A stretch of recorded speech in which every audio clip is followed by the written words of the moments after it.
MA previous की class में इन दिनों हम कांट के ऊपर विचार कर रहे हैं और कांट की मॉरल फिलॉसफी पर क्लास चल रही है। पिछली बार हमने पढ़ा था कि कांट का जो नैतिक सिद्धांत है वो कहलाता है निरपेक्ष आदेश का सिद्धांत, कैटेगोरिकल इम्पेरेटिव। इसके आधार पर कांट 4 मुख्य नैतिक नियम देते हैं और उसमें पहला नैतिक नियम है सार्वभौमिकता का नियम, यूनिवर्सल लॉ। इस नियम के तहत कांट ये कहना चाहते हैं कि प्रत्येक मनुष्य को ऐसी नियम के अधीन कार्य करना चाहिए जिसे वो सार्वभौमिक रूप से स्वीकार कर सके या सार्वभौमिक नियम के रूप में स्वीकार कर सके। और अगर आप उसे सार्वभौमिक नियम के रूप में स्वीकार नहीं कर सकते तो फिर आपको वो कार्य नहीं करना चाहिए। इसके बारे में हमने पिछली बार बात की थी। इससे कांट क्या कहना चाह रहे हैं कि जो नैतिक नियम होते हैं या जिन नियमों को नैतिक नियम कहा जा सकता है वो पहली चीज़ यूनिवर्सल होते हैं। यूनिवर्सल होते हैं तो वो ऑब्जेक्टिव होंगे, है ना। ऑब्जेक्टिव या वस्तुनिष्ठ होने का क्या मतलब है कि वो आपकी इच्छा, परिस्थितियों, आपकी भावनाओं पर निर्भर नहीं करते। इसका मतलब हुआ कि वो अपवाद रहित होते हैं, उनका कोई अपवाद नहीं होता।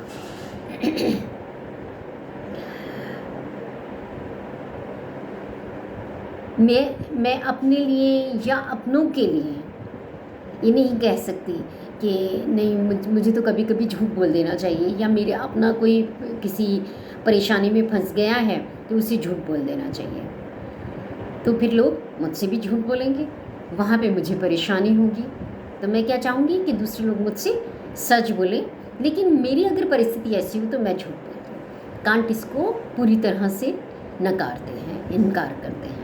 तो कहते हैं कि आप अगर कोई भी कार्य कर रहे हैं तो जिस नियम के तहत कर रहे हैं उस नियम को आप सार्वभौमिक बना सकते हैं क्या? अगर सार्वभौमिक बना सकते हैं तो करिए, ठीक है। तो फिर नैतिक नियम वस्तुनिष्ठ हो गए, अपवाद रहित हो गए, निष्पक्ष हो गए, है ना। वो किस परिस्थितियों पर, सिचुएशंस पर, भावनाओं पर, इच्छाओं पर निर्भर नहीं करते हैं। ये पहला नियम है। दूसरा कांट ने जो नियम दिया वो बहुत ही सुंदर नियम है कि मनुष्यता को साध्य मानने का नियम।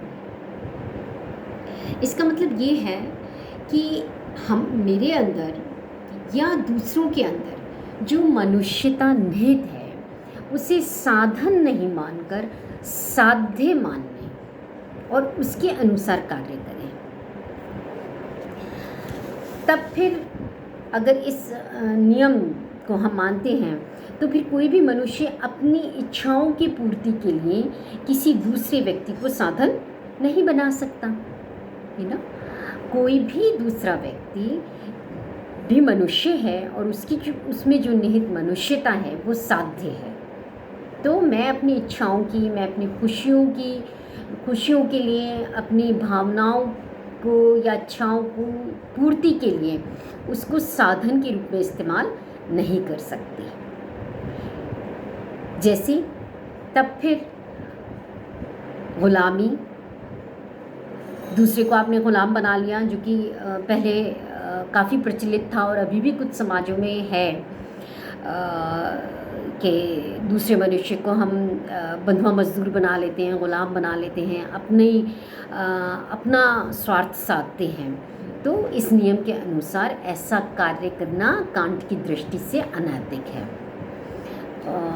झूठ बोलना, धोखा देना, चोरी करना, बलात्कार करना, ना, शोषण करना, ये सारे ही कार्य इस नियम के अनुसार अनैतिक हो जाते हैं, क्योंकि ये जितने भी कार्य हैं उसमें हम किसी दूसरे मनुष्य को साधन बना देते हैं। साधन बना देते हैं, कभी अपनी इच्छाओं की तृप्ति के लिए, कभी अपने स्वार्थ के लिए, कभी हमें खुशी मिले इसके लिए हम दूसरे व्यक्ति को साधन बना देते हैं, है ना। ये सारे ही कर्म कांट की दृष्टि से या इस नियम के अनुसार अनैतिक है। इसी नियम में कांट ये भी कहते हैं कि आप में जो निहित मनुष्यता है उसी भी साधन मत बनाओ, है ना। आप दूसरे की मनुष्यता को तो साधन बनाओ मत, अपनी मनुष्यता, आप में जो निहित मनुष्यता है उसको भी साधन मत बनाओ। कई बार ऐसा होता है कि हम दूसरों की खुशियों के लिए, दूसरों की इच्छा पूर्ति के लिए अपने विवेक को, अपनी मनुष्यता को, अपनी स्वाधीनता को ही कुर्बान कर देते हैं। कांट कहता है ऐसा भी नहीं करना चाहिए, क्योंकि आपकी जो मनुष्यता है वो भी साध्य है। तो यहाँ पर कांट मनुष्य को मनुष्य होने के नाते एक गरिमा देते हैं, उसके व्यक्तित्व को सम्मान देते हैं, है ना, उसका आदर करते हैं। फिर चाहे वो दूसरा मनुष्य हो चाहे आप हो, हमें अपने आप को भी, अपने स्वतंत्र व्यक्तित्व को भी दूसरों की इच्छा की पूर्ति का साधन नहीं बनाना चाहिए कि दूसरे खुश होंगे तो चलो मैं ये कर देती हूँ, चाहे मेरी अंतरात्मा गवारा ही नहीं कर रही हो। ऐसा भी हमें नहीं करना चाहिए। के आगे जो नियम है उन पर फिर हम आगे चर्चा करेंगे। Thank you.